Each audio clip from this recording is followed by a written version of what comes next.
এবং supreme court Bihar নিয়ে যখন মামলা হয়েছে সুপ্রিম কোর্ট রায় এটা পরিষ্কার বলে দিয়েছে নতুন করে যাদের নাম বাদ গেছে যারা অ্যাপিল করবেন তাদের অ্যাপিলের ক্ষেত্রে আধার তুমি বলো আজকে আমি আধার দেখালাম তার সত্ত্বেও আমার নামটা বাদ চলে গেল তারপরে আমি আবার অ্যাপিল করে ওই আধার দেখেই আমার নামটা তুলবো মাঝখান থেকে ভোটটা চলে যাবে that brings me to the most important point. আচ্ছা একটা কথা বলো সুমনদা, আজকে 23 বছর পরে কি 24 বছর পরে প্রায় ভারতে আজকে ইলেকশন কমিশন মনে করেছে তারা এসআইআর করবে।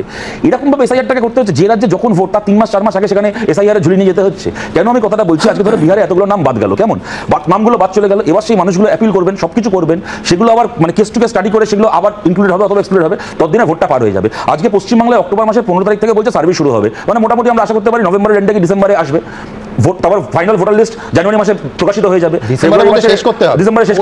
তাহলে আমি বলছি যদি পশ্চিমবাংলায় একজন মানুষের নামও বাদ যায় অন্যায়ভাবে, তারপরে তিনি যখন অ্যাপিল করে নামটাকে আবার তুলবেন ততদিনে তো তার তো এই বিধানসভা ভোটটা দেওয়া হবে না, এবং এটা একটা দুটো নয়, এটা কোটি কোটি নামের হওয়ার সম্ভাবনা রয়েছে, বিহারের লক্ষ লক্ষ নামের সঙ্গে হয়েছে। সুতরাং এইখানে তাহলে কেন এই প্রশ্নটা আসবে না যে এই গোটা এসআইআর এক্সারসাইজটার সঙ্গে বিভিন্ন রাজ্যে বিজেপির নৌকোটাকে তীরে ভিড়িয়ে দেওয়ার একটা সম্পর্ক রয়েছে? না হলে যে রাজ্যে আজকে ভোটটা 1 বছর 1.5 বছর পরে আপনি সেই রাজ্যটাকে আগে ধরছেন না কেন? তাহলে অনেক ধীরে সুস্থে সবাইকে সমান সময় দিয়ে ডকুমেন্ট ভেরিফাই করে আপনি করতে পারেন, তাহলে এটার কোনো কারণ থাকে না। এবং আমি